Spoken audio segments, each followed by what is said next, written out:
So something changes, right? Perspective changes, something happens, somebody's doing something they never thought they'd do. What's that group of drugs called that can be like the first thing that someone tries? Yep. Gateway drug, yep. You guys all know that one. What's one of those main 4 gateway drugs? Yep. Marijuana. Marijuana in the pink. Alcohol. Alcohol, yeah, in the back. Prescription drugs. Prescription drugs, then what's one more? Yep. Tobacco. Tobacco, I'd already give you one.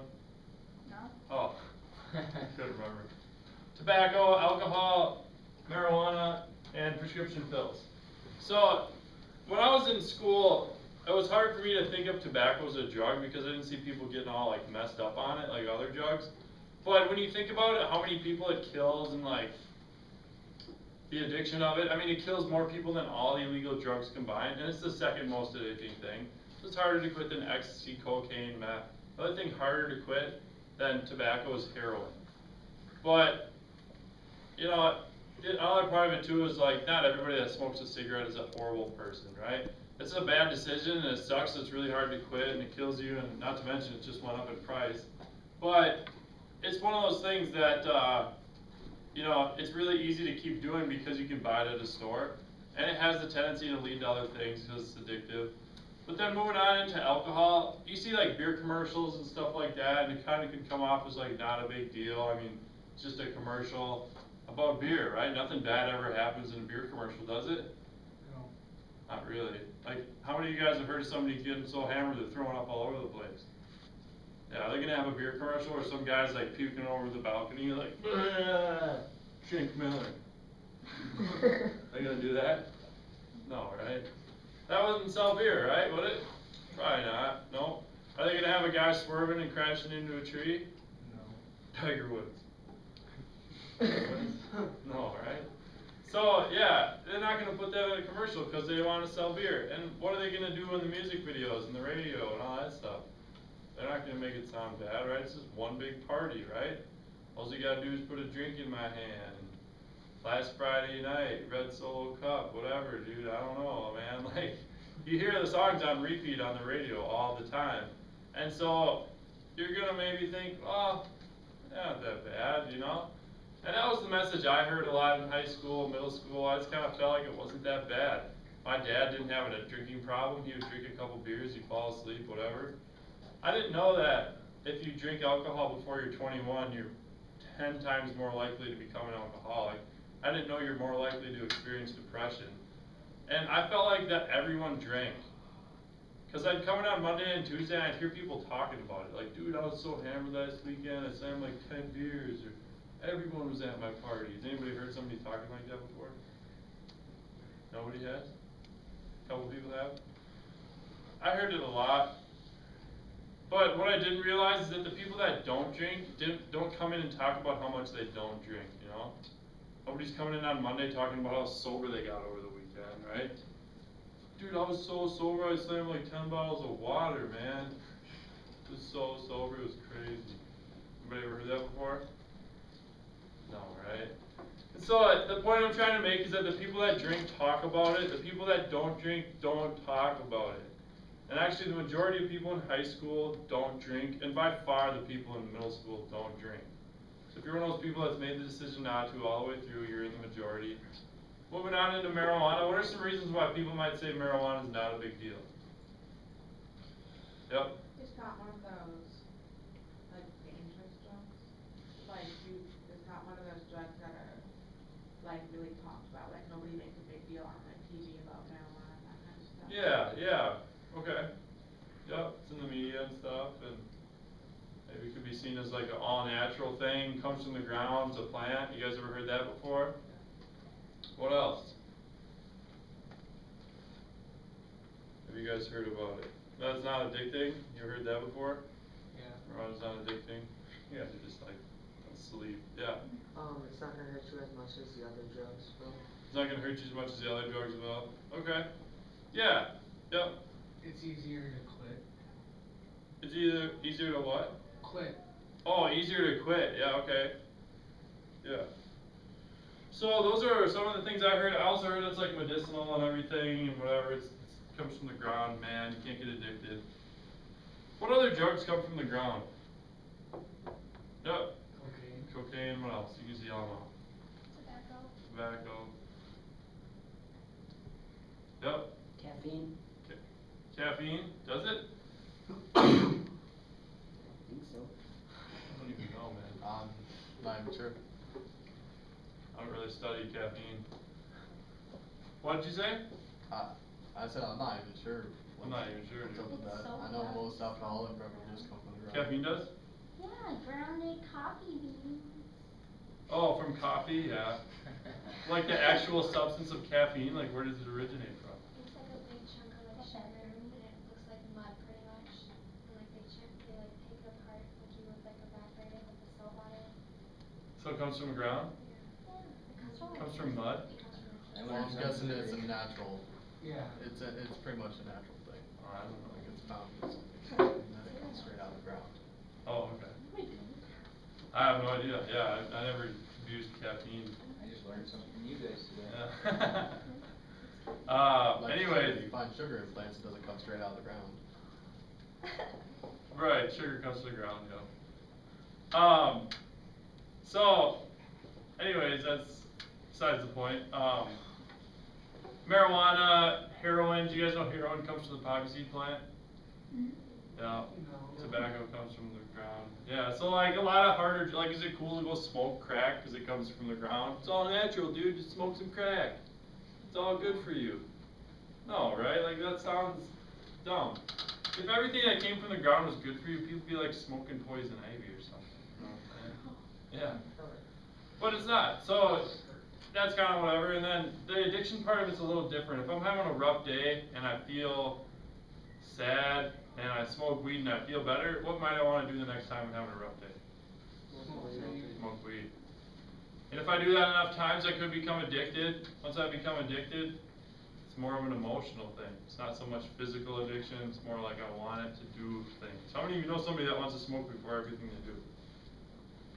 Before school and everything, yeah. That's an emotional addiction. And so, something to be aware of with marijuana, but also, it all comes down to how the drug affects your life. I have friends that are sitting in prison because they drank and drove. I have a friend who wrecked his life because of marijuana, lost his scholarship opportunities to college, all kinds of stuff, and they never did harder drugs. So yeah, gateway drugs open up the possibility to get into harder stuff, but at the same time, just in and of themselves can have a lot of damage. I mean, it can get you suspended from sports in high school, in middle school, whatever grade. It can get you in a lot of trouble with financial aid and stuff if you have like a small amount of marijuana ticket on your record. Prescription pills, how many of you have heard of people abusing those? What are some pills you've heard of people abusing? Yep. Oxycontin. Oxycontin, Vicodin. Vicodin, Xanax. Xanax, Adderall. Adderall. Yeah, so Oxycontin and Vicodin are prescription painkillers. They're opiate-based painkillers, so they're very similar to heroin. Oxycontin is known as a synthetic heroin. Adderall is known as a synthetic form of methamphetamine. It's actually an amphetamine salt, so it's similar to methamphetamine. If you get caught with half a pill of Adderall, anything like that, whatever, it's a felony just like meth, if you're not prescribed. And if you abuse it, it's like, you know, it's like taking a hit of meth, basically. It's obviously in a little bit of a safer form because it's pharmaceutical and things like that. It's a pill, you're not taking something that somebody made in their basement, in the garage or whatever. But at the same time, it's very addictive like meth can be. And so it's something to be aware of with prescription pills. And then also with Xanax, you mentioned Xanax. That's a benzodiazepine used to treat anxiety, things like that. Can also be abused and you know, the thing is like I could take 2 pills and get high or whatever. Somebody else could take 2 pills and they could overdose and they could die. So you never know what it's like for person to person. It's really dangerous. But it can be a gateway drug because it could be seen as, well, like a doctor prescribes it, how can it be bad? And that's kind of one of the things with marijuana too. They have prescription marijuana in like California, Washington, and Colorado. But it was originally meant for like people with cancer and glaucoma and like serious things. Not a lot of my friends in high school that smoked weed had like glaucoma or cancer, you know what I mean? They were just using it to have fun or deal with their issues or something. And it ended up leading to other drugs in my group of friends. Cause like once I experienced that high of weed, I started thinking like, oh, I wonder what that high's like, and I wonder what that high's like. And so that's one way it can be a gateway into other stuff, as well as the prescription pills. So, I grew up in a pretty good family. My mom was a high school teacher, and my dad was a police officer. Have you guys heard of the DARE program? Yeah. My dad was like the school DARE officer. And so I knew drugs were bad, and I had good role models and stuff. When I was 12, my parents got a divorce. I remember thinking like, oh, nice, I'm gonna have 2 houses and 2 Christmases, everything's doubled, right? But then I'd go back and forth, that was a joke. But then I'd go back and forth from my mom's house to my dad's house. And they all just talked about how much they hated each other. You know, your dad sucks, your mom sucks. I was like, you guys both suck. You know, like, I don't want to listen to either of you.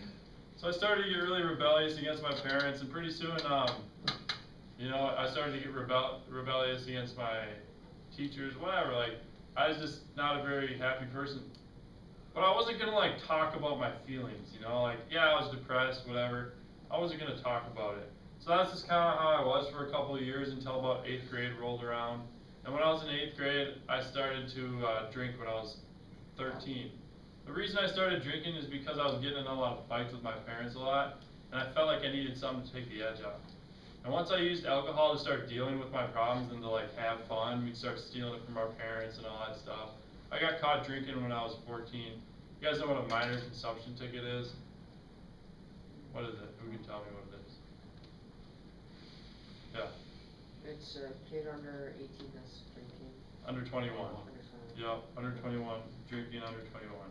And so that can get you suspended from sports, and that's what it did. It got me suspended from sports, got me suspended for a couple of weeks and stuff. And so then that kind of carried over into weed, and I got in trouble with weed, got suspended from sports again. And then I got into prescription pills, and then cocaine and ecstasy, and then when I was 17 it was meth. When I was 18 I ended up getting into heroin. And used heroin for a long time, started shooting it up. And I was a high school senior doing heroin, you know. I had, you know, C's in high school, I had a girlfriend, I had a job, I had everything that I thought I needed, but I was a heroin addict. And so I was kind of living a double life, but just really, really messed up, like depressed and sad and stuff. But I wanted people to think everything was cool, so I tried to hide all that stuff, you know. I wasn't going to talk about my feelings. Well, that continued to go on for a couple of months until one day I bought some heroin thinking like we're just going to get high like every other time. You know, we didn't know that the heroin we just bought was really pure, really strong stuff. We went back to my house, we went into my room and I locked the door, and I got high first and it hit me really hard. I told my friend, I'm like, hey man, just be careful, this stuff is really strong. It's like, whatever dude, I can handle it. Well, right when he shot up, I knew it was too much. It hit him so hard he almost fell over. I caught him like, dude, are you alright? And I shook him. He kind of woke up for a second, but then he just fell out. He was completely lifeless, wasn't moving, wasn't breathing, nothing. Well, I ended up calling the cops. They come rushing in, they bring him out in the ambulance. I went to jail that night, and this is my mugshot from that night in jail. You can grab it from me here. Sitting in that jail cell with some random meth head dude. He's all strung out, I'm all strung out, I'm going through heroin withdrawals, I'm sick, I'm throwing up. Finally the cops come in and tell me my friend's alive. I was so happy, guys. And I've been sober now for 2.5 years, even though I've been to jail multiple times and struggled with this heroin addiction. But even though I've been sober now for 2.5 years, I still have a ton of consequences. Having a felony affects being able to get a job, an apartment, being able to get like state scholarships and stuff like that. Obviously be around guns, things like that. Being on probation, you gotta like take drug tests, you can't leave the state. They babysit you, you know, it's not very fun. But most of all, like, I'll never get that time back I had in school. I don't have any good friends from high school because they're all in and out of jail and treatment and stuff. And, you know, I let my parents down, let my family down, but most of all, I'll never be able to get that time back, meaning like, I have friends right now who didn't do drugs, they're graduating college this semester, and I'm like 1.5 years into the community college, and they're like graduating through the 4-year degrees and stuff. And so like, it's just a big setback, you know? And so I just encourage you guys, like Bill said, just think about what could happen, like when it comes down to it, we're gonna leave and you guys are gonna make your own choices. So I just encourage you guys to think about, like, if you're ever in a sketchy situation where something comes up and you feel like it just isn't right, think about what could happen and like where it could lead. you're being offered something or whatever, because we didn't, we just went with the flow, and, we wish we would've kinda, you know, thought it all the way through instead of just like in the moment, you know what I'm saying? So that's all I have for you guys, appreciate you listening. I'm gonna try and get you a survey real quick. Just get as much of it as you can done. I know you got some time. If you can get the whole thing done, that'd be great. But if you gotta go, I understand. We're gonna pass this up to you.